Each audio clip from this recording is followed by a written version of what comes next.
오늘은 분주함을 넘어 주 뜻대로, 분주함을 넘어 주 뜻대로라는 제목으로 함께 말씀 나누도록 하겠습니다. 최근 유행어 중에 바쁘다 바빠 현대사회라는 말이 있습니다. 이 말처럼 현대인들은 정말 몹시도 많이 바빠 보입니다. 다들 이것저것 신경 쓸 것도 많고 정신없이 살아갑니다. 그리고 이렇게 바쁘다는 것은 그만큼 힘들다는 뜻이지 않겠습니까? 실제로 바쁘다, 힘들다라는 이야기를 입에 달고 다니는 사람들이 정말 많습니다. 신경 쓸 것도 많고 해야 할 일도 끝이 없고 조금만 여유를 부리면 뒤처질 것 같으며 상황은 시시각각 변해가면서 우리에게 압박을 줍니다. 그러니 분주함이란 단어는 이 시대 사람들의 마음을, 상태를 대표하는 표현이 되어버렸습니다. 다들 정말 정신없이 바쁘게 하루하루를 살아가고 있습니다. 심지어 쉬는 날조차도 바쁘게 흘러갈 때가 많이 있습니다. 어떤 사람들은 노는 것도 좀 바쁘게 놀아야 된다라는 압박을 가진 사람들도 있어 보입니다. 이런 분주한 시대를 살아가다 보니까 살아가는 것이 어렵고 힘들고 지쳤다는 분들이 굉장히 많습니다. 이렇게 지치다 보니까 뭘 해도 힘이 나지 않는 것 같고 기운도 없습니다. 삶에 큰 낙이 없고 죽지 못해 사는 것 같다라는 기분이 들 때도 있습니다. 남들보다 지쳐진 것 같아서 불안하기도 하고 아무리 갖춰도 좀 부족한 것 같다라는 두려움이 생겨납니다. 그러다 보니까 자신을 더욱더 몰아쳐야 될 것 같다라는 큰 압박감을 느낄 때도 있습니다. 게다가 이렇게 스트레스가 지속이 되니까 마음이 괴롭고 슬프고 우울하다라는 생각까지도 듭니다. 우울한 생각 속에서 마음이 무너지고 또 마음이 무너지니까 육신도 여기저기 고장이 날 때도 있습니다. 심지어는 분주함 속에서 우리의 영혼이 방황을 하게 되기도 합니다.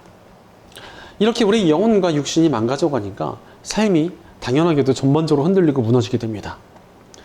그러다 보니까 이 분주함에 휩쓸려서 마땅히 해내야 될 것들도 제대로 해내지 못하고 살아가는 사람도 있습니다. 바쁘고 또 바쁜데 정말 중요한 일들은 하지도 못하고 손도 못 대는 사람들이 굉장히 많습니다. 중요한 인간관계나 내게 주어진 의무도 잘 해내지 못하는 것입니다. 심지어 해결해야 될 문제들을 다 미뤄놓거나 포기하고 방치하는 사람들도 있습니다. 나중에 덜 피곤하면, 기분이 좋아지면 덜 바쁘면 해야지 이러면서 다 미뤄놓는 것입니다. 일단 생각하기도 싫으니까 문제 자체를 그냥 방치해놓고 잊어버리려고 하는 사람들도 있습니다. 하지만 중요한 문제들을 미루고 방치해둔다고 문제가 해결되거나 우리를 기다려주지 않습니다. 오히려 해결되지 않는 문제들이 더욱더 자라나서 커지거나 더 꼬여버리기도 합니다. 또 문제라는 것은 동결되어서 가만히 있는 경우가 별로 없습니다. 오히려 방치되어서 썩어버릴 때가 굉장히 많습니다. 그러니 분주함에 휩쓸려서 문제를 가만히 놔두다가 삶이 점점 더 어려워지고 힘들어질 때가 적지 않습니다. 무엇보다도 우리 신앙의 문제에 있어서는 더욱 그렇다는 사실입니다. 어떤 분들을 보니까 지금 바쁘고 힘들고 지쳐 있으니까 하나님의 뜻대로 살아가는 것을 좀 포기하거나 뒤로 밀어두고 방치해 둡니다. 하지만 분주함에 사로잡혀서 하나님의 뜻을 행하며 살아가는 것을 미루고 방치한다면 그대로 우리의 신앙이 멈춰서 가만히 있는 것이 아닙니다. 방치되어 있는 신앙은 가만히 있지 않습니다. 망가지고 썩어집니다. 실제로 우리의 신앙은 살아있는 신앙입니다. 가만히 멈춰있지 않습니다.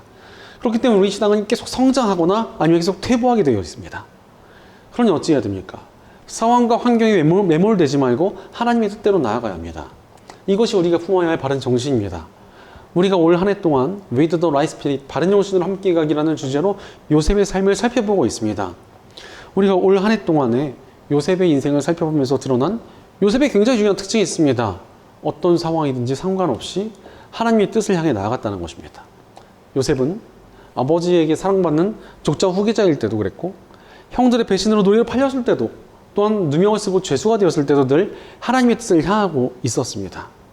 이것이 바로 요셉이라는 한 사람 가운데 하나님의 엄청난 능력이 나타나게 만든 바른 정신이었습니다. 우리도 요셉이 보여준 믿음의 정신을 본받아서 하나님의 뜻대로 나아가야 합니다. 그런데 이런 요셉의 바른 믿음의 정신이 어떻게 생겨난 것입니까? 아버지 야곱의 믿음이 요셉에게 이어진 것이었습니다. 이런 바른 믿음의 정신을 배우기 위해 오늘 본문으로 돌아가 보면 죽음을 앞둔 야곱이 요셉의 두 아들을 축복하는 장면이 시작됩니다. 1절 말씀을 보니까 이런 일이 있은 지 얼마 되지 않아서 요셉은 아버지의 병환 소식을 들었다. 요셉은 두 아들 므낫세와 에브라임을 데리고 아버지를 뵈러 갔다라고 말씀하십니다. 요셉에게 자신의 유해를 가나안 땅에 묻어달라고 부탁했던 야곱이 이제 숨을 거둘 때가 되었습니다. 아마 자신이 곧 죽을 것이라는 것을 어느 정도 알았기 때문에 미리 그런 부탁을 했던 것 같습니다. 이 아버지의 위독함에 대한 소식을 들은 요셉은 급히 아들들을 데리고 야곱을 찾아갔습니다. 이어서 2절을 보니까 야곱 곧 이스라엘은 자기 아들 요셉이 왔다는 말을 듣고서 기력을 다하여 침상에서 일어나 앉았다라고 말씀하십니다. 야곱은 지금 죽음을 앞둔 노쇠하고 병든 상태였지만 마지막 힘을 다해 일어났습니다. 자신의 자손들을 축복하고자 하신 하나님의 뜻을 이루기 위해서 늙고 지친 몸을 일으켜 세운 것입니다. 야곱은 하나님의 뜻을 소중히 여기는 사람이었기 때문에 늙고 병약한 몸을 일으켜서 마지막 힘을 다해 하나님의 뜻을 향해 나아갔던 것입니다. 이것이 바로 우리 크리스천들이 따라야 할 자세입니다. 지치고 모자라도 슬퍼도 하나님의 뜻대로 나아가야 합니다. 사실 정말 강력한 믿음은요, 발작적으로 거대한 순종을 하거나 갑자기 엄청난 순종을 한 번 하고 뭐 대단한 일을 한 번 해내는 것이 아닙니다. 언제나 변함없이 하나님의 뜻을 향해 나아가는 것이 진짜 강력한 믿음입니다. 이렇게 변함없는 믿음을 가진 사람의 특징이 있다면 저는 당연함이라고 생각합니다. 그런데 요즘 사람들이 당연하게 여겨질 것을 굉장히 싫어합니다. 자신의 존재가 좀 당연해지지 않고 소중하게 여겨지기를 바라며 그 필요를 인정받기를 바랍니다. 그래서 어떤 사람들은 자리를 잘 지키다가도 한 번씩 그 자리를 피해버리고 도망갈 때가 있습니다. 왜? 날 당연한 사람으로 여기지 말아달라는 겁니다. 하지만 진짜 소중하고 정말 필요한 사람은 당연한 사람이지 않습니까? 당연히 순종과 헌신의 자리에 있고 하나님께서 필요로 하실 때 당연히 그 자리에 있는 사람이 하나님께서 가장 귀하게 여겨주시는 사람입니다. 그리고 이런 당연함에서 믿음의 능력이 나타나게 되어 있습니다. 어떤 분야든지 마찬가지 아니겠습니까? 당연하다고 여겨질 만큼 늘 좋은 모습을 보여주는 사람을 누구나 좋아하고 중요하게 여깁니다. 그러니 우리도 하나님께서 기뻐하시고 중요하게 여기시며 복과 은혜를 주시는 믿음의 사람이 되려면 늘 변함없이 하나님의 뜻대로 나아가야 합니다. 또한 그것이 우리가 하나님 안에서 믿음의 능력을 풍성히 누리는 길입니다. 하나님께서는 변함없이 늘 하나님의 뜻대로 향하는 이들을 기뻐하시고 복 주시며 은혜와 능력을 넘치도록 베풀어 주실 것이기 때문입니다. 그럼에도 불구하고 상황과 환경에 휘둘리는 사람들이 적지 않습니다. 지금 나의 상황이 바쁘고 어려워서 하나님의 뜻을 행하기가 어렵다는 것입니다. 지금 주어진 환경이 좋지 않기 때문에 하나님의 뜻을 행할 수 없다고 핑계 댈 때도 있습니다. 자신의 상태가 너무나 별로이기 때문에 어쩔 수 없다고 말하는 사람들도 있습니다. 너무나 분주하기에 하나님의 뜻은 좀 나중에 순종하겠다고 하는 사람들도 있습니다. 그러나 종합해보면 이렇게 상황과 환경에 따라서 하나님의 뜻대로 나아가지 못하겠다고 하는 분들의 진짜 이유가 무엇인 줄 아십니까? 솔직히 하나님의 뜻이 우선순위에서 밀려났다는 것입니다. 하나님께 순종하는 것이 우선순위가 아니니까 미루고 포기하고 방치하는 것입니다. 나의 이득이나 안락함, 다른 사람들과의 관계, 즐거움과 쾌락이 하나님보다 훨씬 더 앞서 있으니까 하나님의 뜻을 가볍게 여기는 것 아니겠습니까? 그러나 이렇게 하나님의 뜻을 우선하지 않을 때 결과가 무엇입니까? 신앙의 능력과 멀어지게 됩니다. 하나님을 우선순위에 두지 않는데 하나님께서 어찌 그 삶의 능력을 나타내시겠습니까? 게다가 하나님보다 우선하는 것이 있다면 그것이 바로 그 사람을 지배하고 있다는 뜻입니다. 그리고 하나님 이외에 우리를 지배하는 그것을 우리는 우상이라고 부릅니다. 그리고 그 우상은 반드시 우리의 삶과 신앙을 파괴하게 되어 있습니다. 물론 하나님보다 우선하는 그것이 잠깐의 능력이 있어 보일 수 있습니다. 물질이나 스펙을 우선적으로 쌓아두면 그것이 힘이 되어 보이기도 하고, 내가 인맥을 열심히 챙겨두면 그것이 도움이 될 때도 있습니다. 내가 어떤 쾌락을 찾고 유익을 쫓으면 그것이 내 마음에 만족감을 줄 때도 있습니다. 하지만 문제는 하나님 이외의 그 모든 존재는 절대로 영원하지 않다는 사실입니다. 모든 것이 다 변하고 언제든 사라질 수 있습니다. 그러니 성경에서 반복적으로 우상들은 헛되다라고 말씀하시는 것입니다. 실제로 요셉의 삶을 보면은 나름 많은 것을 갖춰봤던 인생이었습니다. 지혜도 있었고 많은 재산도 있었습니다. 하지만 그가 고향으로 돌아가게 되었을 때 그를 미워했던 형 에서가 군사들을 이끌고 옵니다. 강력한 군사들 앞에서 야곱의 지혜는 통하지 않았고 절망할 수밖에 없었습니다. 또한 형 에서에게 화해의 선물로 평생 모은 재산을 주며 순식간에 모든 재물을 잃게 되었습니다. 심지어 건강한 신체도 잃어버리게 되었습니다. 하지만 그럼에도 야곱에게는 강력한 능력이 있었습니다. 이 모든 과정 속에서 하나님을 만났고 하나님을 향한 변치 않는 믿음을 얻었다는 것이었습니다. 이 믿음으로 인하여 야곱은 다시 일어났고 하나님의 뜻 안에서 능력 있게 살아갔습니다. 실제로 우리의 믿음에 능력이 있습니다. 신앙의 능력이 있기에 수천 년의 세월 동안 많은 공격을 당하고 핍박받았어도 여전히 크리스천들은 왕성히 버티고 믿음의 힘을 나타내며 살아가는 것 아니겠습니까? 아마 믿음의 능력이 없었다면 진작 사라졌어야 정상인 만큼 우리는 많은 공격을 받았습니다. 초대교회는 로마의 적이 되어서 핍박을 받아 피해 다녀야 했고, 유럽으로 전파되었을 때는 토속신앙들의 격렬한 저항을 받았으며, 근대는 인본주의 물결에 공격을 당했습니다. 하지만 여전히 믿음의 능력은 왕성하게 능력을 발휘하고 있습니다. 믿음을 지닌 자들에게 하나님께서 주시는 힘과 능력이 있기 때문입니다. 바로 우리 신앙에 반드시 능력이 있습니다. 그러므로 우리는 하나님의 뜻대로 나아가야 합니다. 신앙을 우선순위로 삼고 살아야 한다는 것입니다. 이렇게 신앙을 우선하며 살아갈 때 오히려 바쁘고 힘들고 분주한 이 세상을 믿음의 능력으로 이겨내며 살아갈 힘이 주어집니다. 이 사실을 복음이 증명합니다. 사실 십자가의 복음은 우리가 상황과 환경에 매여서는 안 된다는 것을 가르쳐 주십니다. 우리의 죄를 대신하여 십자가에 달리신 예수님을 우리가 어떤 분으로 믿어야 구원을 얻습니까? 그분을 나의 구원자이자 주인으로 믿어야 합니다. 내 삶의 주인이 내가 아니라 하나님이라는 것이 구원을 얻는 믿음이라는 것입니다. 그런 의미에서 우리가 하나님의 뜻을 행한다는 것이 무엇입니까? 주인이신 하나님께서 종된 우리에게 명령을 내리시면 우리가 순종하는 것을 뜻합니다. 그런데 주인의 명령을 노예가 바쁘다면서 미루고 방치해두는 것이 말이 됩니까? 내가 지금 바빠서요. 지금 할 일이 많으니까 안 할래요. 피곤해서 하기 싫어요. 이렇게 말하는 것이 어찌 종의 자세로 갈 수 있겠습니까? 상황과 환경을 넘어서 주인의 뜻을 행하는 게 바로 종의 자세입니다. 그런데 더 중요한 사실이 있습니다. 우리가 믿는 하나님은 선하신 분이라는 사실입니다. 선하신 하나님께서 우리를 막대기 다루시지 않으십니다. 오히려 우리를 돌봐주시는 아버지가 되어주십니다. 그러니 상황과 환경을 넘어서 하나님의 뜻을 행한다면 우리를 가만히 두시지 않습니다. 우리를 도우시고 채우시며 능력을 주십니다. 하나님께서 우리의 주인이시지만 우리를 자녀로 삼아주신 좋으신 아버지 하나님이시기 때문입니다. 바로 힘들고 지치고 모자르며 우울해도 하나님의 뜻을 향해 나가면 반드시 우리를 책임지시고 가장 선한 길로 이끌어 가십니다. 그러니 하나님의 은혜 덕에 그런 하나님의 은혜가 있었기 때문에 요셉도 야곱도 끝까지 변함없이 믿음의 길로 향할 수 있었습니다. 어떤 어려운 상황이나 척박한 환경을 만나도 하나님의 뜻대로 나아갔을 때 하나님의 인도하심과 보살핌이 있었기 때문이었습니다. 그러면 우리도 나를 보살피시고 책임지시는 하나님을 신뢰하며 하나님의 뜻대로 나아갑니다라고 고백하며 발걸음을 내딛는 것이 우리의 믿음을 온전케 하며 능력 있게 합니다. 그리고 발걸음에서 하나님의 무한하신 능력이 시작되는 것입니다. 실제로 예수님께서도 우리에게 본을 보여주셨습니다. 예수님께서 아버지 하나님의 뜻을 이뤄드리기 위해 발걸음을 내딛으셨습니다.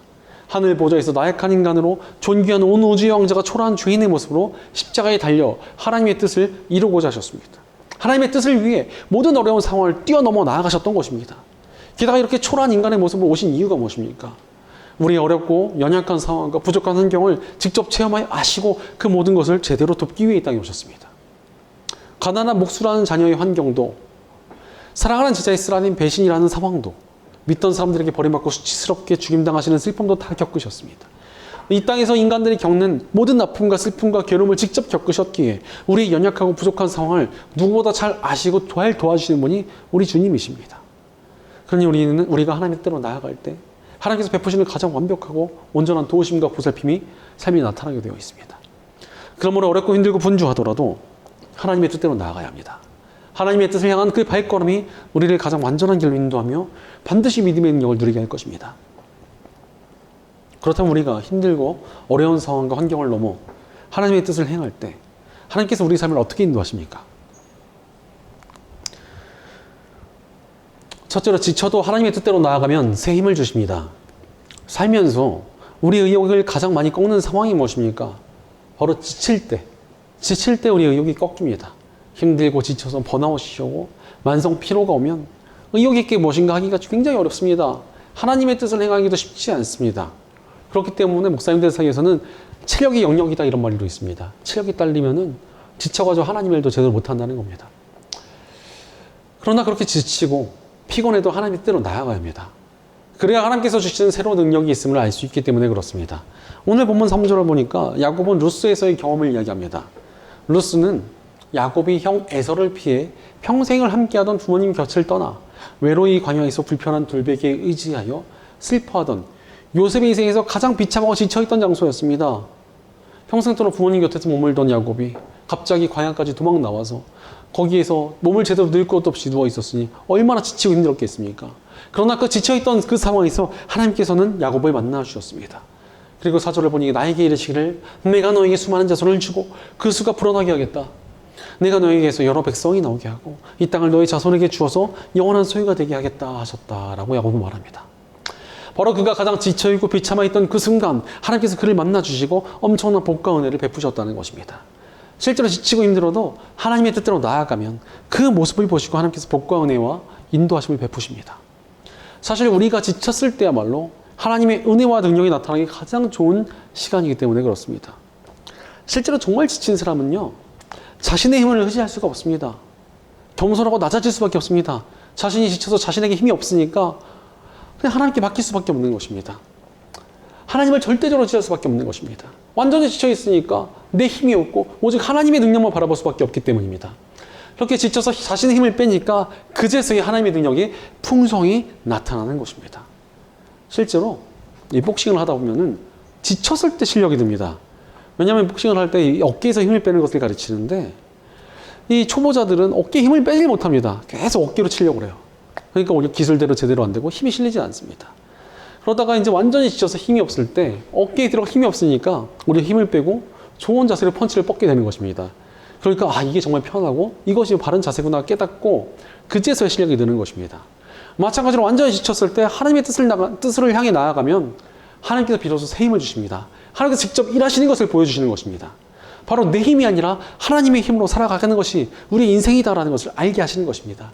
지쳐있는 나약한 우리의 힘이 아니라 가장 강하신 하나님의 능력이 우리 삶을 통해 나타난다는 것을 알게 되는 것입니다.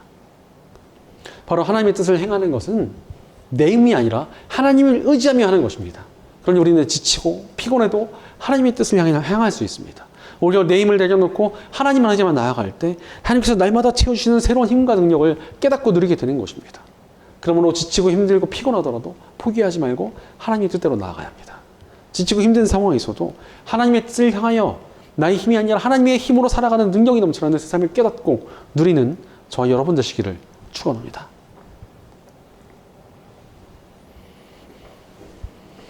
둘째로 부족해도 하나님의 뜻대로 나아가면 채워주십니다.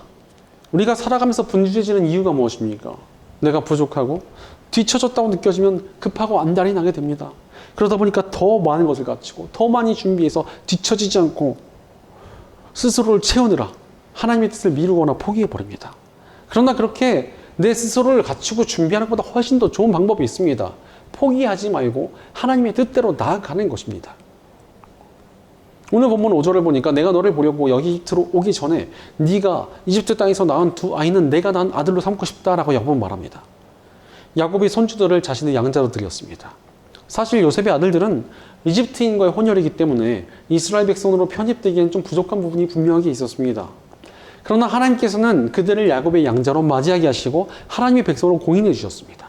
부족하고 모자라도 하나님께서 함께 하시니까 그들의 부족함이 채워진 것입니다.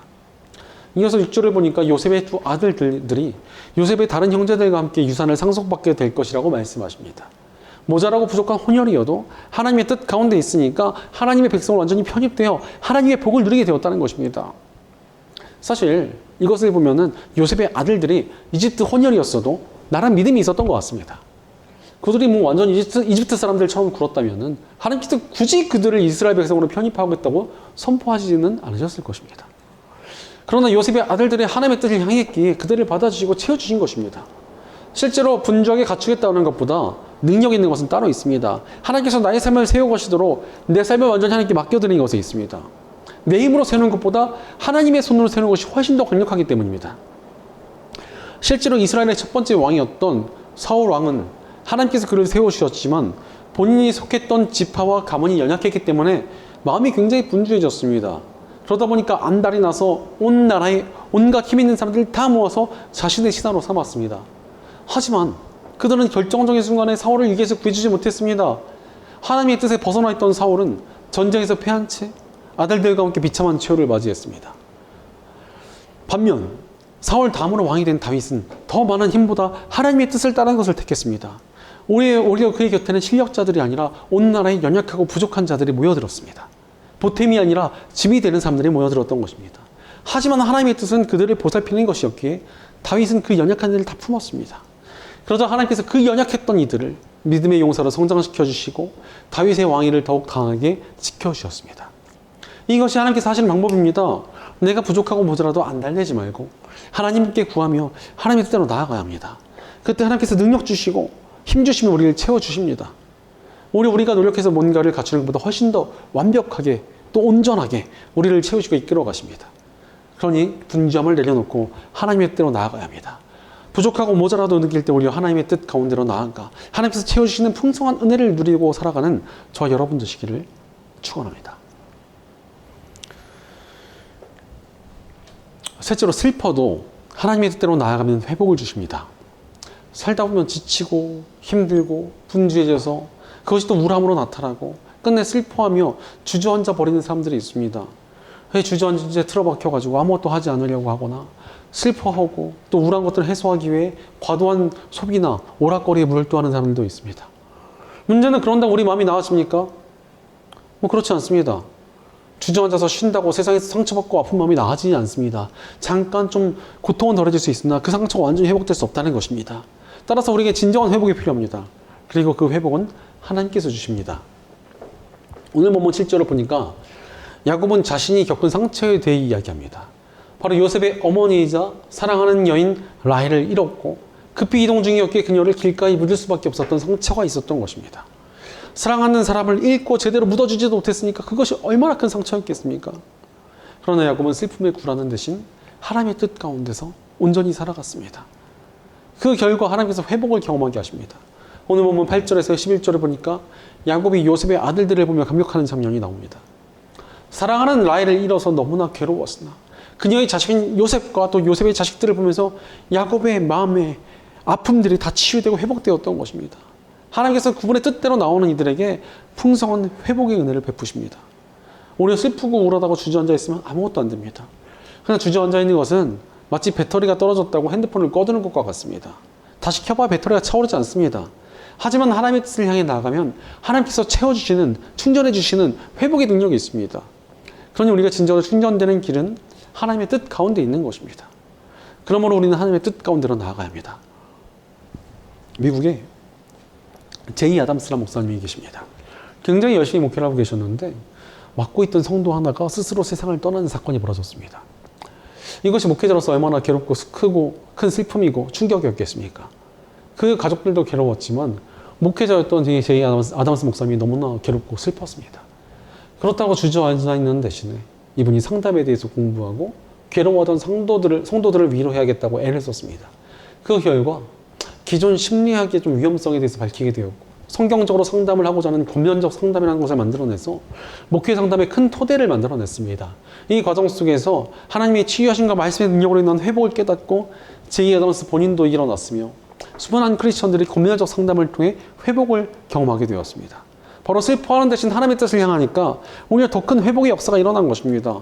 마찬가지로 우리도 하나님의 뜻 가운데 있으면 슬픔과 괴로움을 이겨낼 회복의 역사를 얻게 됩니다. 이는 세상이 주는 그 어떤 치료와 회복보다도 뛰어납니다. 그러므로 살아가면서 슬프고 우울하더라도 하나님의 뜻대로 나아가야 합니다. 그때 우리 하나님의 뜻 가운데 우리에게 진정한 회복의 은혜가 있음을 깨닫게 되며 하나님의 치유하심과 은혜를 풍성히 누리고 세워지는 저 여러분 되시기를 축원합니다. 사랑하는 여러분, 하나님의 뜻을 향해 나아가고 계십니까? 분주함에 휩쓸리지 말고 지치고 부족하더라도 슬퍼더라도 하나님의 뜻대로 나아가야 합니다. 그때 우리 삶에 하나님께서 주시는 풍성한 능력과 은혜가 넘쳐나게 될 것입니다. 영국의 목회자 오스월드 챔버스는 나중에 다른 곳에서가 아니라 지금 당신이 있는 바로 그곳에서 주님의 말씀을 따라 첫 발걸음을 떼십시오라고 권면했습니다. 바쁘고 분주하고 정신이 없다고 미룰 것이 아니라 지금 당장 하나님의 뜻을 향하는 것이 우리가 믿음의 능력을 경험하고 누리는 길이라는 것입니다. 바로 미루고 포기해서는 안 됩니다. 우리 삶은 영원하지 않습니다. 하나님께 나아가 복과 상급을 얻을 시간은 바로 지금 이 순간입니다. 그러니 지금 당장 하나님의 뜻대로 나아가야 합니다. 다른 무엇보다도 우선적으로 하나님의 뜻대로 나아가야 합니다. 이것저것 되지 말고 하나님의 뜻대로 나아가야 합니다. 그때 하나님께서 모든 상황과 환경을 넘어 위대한 능력 역사를 보이실 것입니다. 우리가 하나님의 뜻을 향할 때 우리 인생이 가장 온전히 세워지고 채워지며 온전케 되고 회복되는 풍성한 은혜와 복이 넘쳐나게 될 것입니다. 그러므로 사랑하는 여러분, 나의 환경과 상황을 넘어 하나님께 나아가고 계십니까? 하나님께서 우리 삶을 선하게 책임지실 것을 신뢰하며 하나님의 뜻을 향하고 계십니까? 하나님의 뜻 가운데 서 있는 우리 삶 가운데 하나님이 완벽하고 완전한 돌봄의 은혜와 복이 풍성하게 부어짐을 경험하고 누리는 복된 저와 여러분 되시기를 주의 이름으로 간절히 축원합니다. 기도하겠습니다. 우리의 삶을 돌보시고 가장 선하고 온전한 길로 이끄시는 좋으신 하나님 감사합니다. 하나님께서 우리를 가장 좋은 길로 이끌고자 하시는데도 우리가 세상의 분점에 휩쓸려 하나님의 뜻을 미루고 포기하지는 않았는지 우리의 삶을 돌이켜봅니다. 그러나 이제 우리가 온전히 하나님의 뜻을 향하기로 결단합니다. 다른 무엇보다도 하나님의 뜻을 우선하는 저희가 되게 하여 주시옵소서. 지치고 힘들더라도 하나님의 뜻을 향하면 새 힘을 주심을 믿습니다. 부족하더라도 하나님의 뜻 가운데 있을 때 채워주심을 신뢰합니다. 슬프고 괴롭더라도 하나님의 뜻을 행하면 참된 위로와 회복이 있음을 의지하며 나아갑니다. 하나님의 뜻을 향하고자 하는 저희 삶을 돌봐주시고 선하게 인도하여 주시옵소서. 하나님이 완전하시고 완벽하신 인도하심과 은혜가 저희 있음을 저희가 믿고 나아갑니다. 우리 공동체 가운데도 함께 해주셔서 저희가 함께 하나님의 뜻을 향해 나아가며 하나님의 은혜와 능력을 풍성히 누리는 아름다운 믿음과 순종의 공동체가 되게 하여 주시옵소서. 늘 저희와 함께 하시며 도와주시는 우리 주 예수님의 이름으로 기도드리옵나이다. 아멘.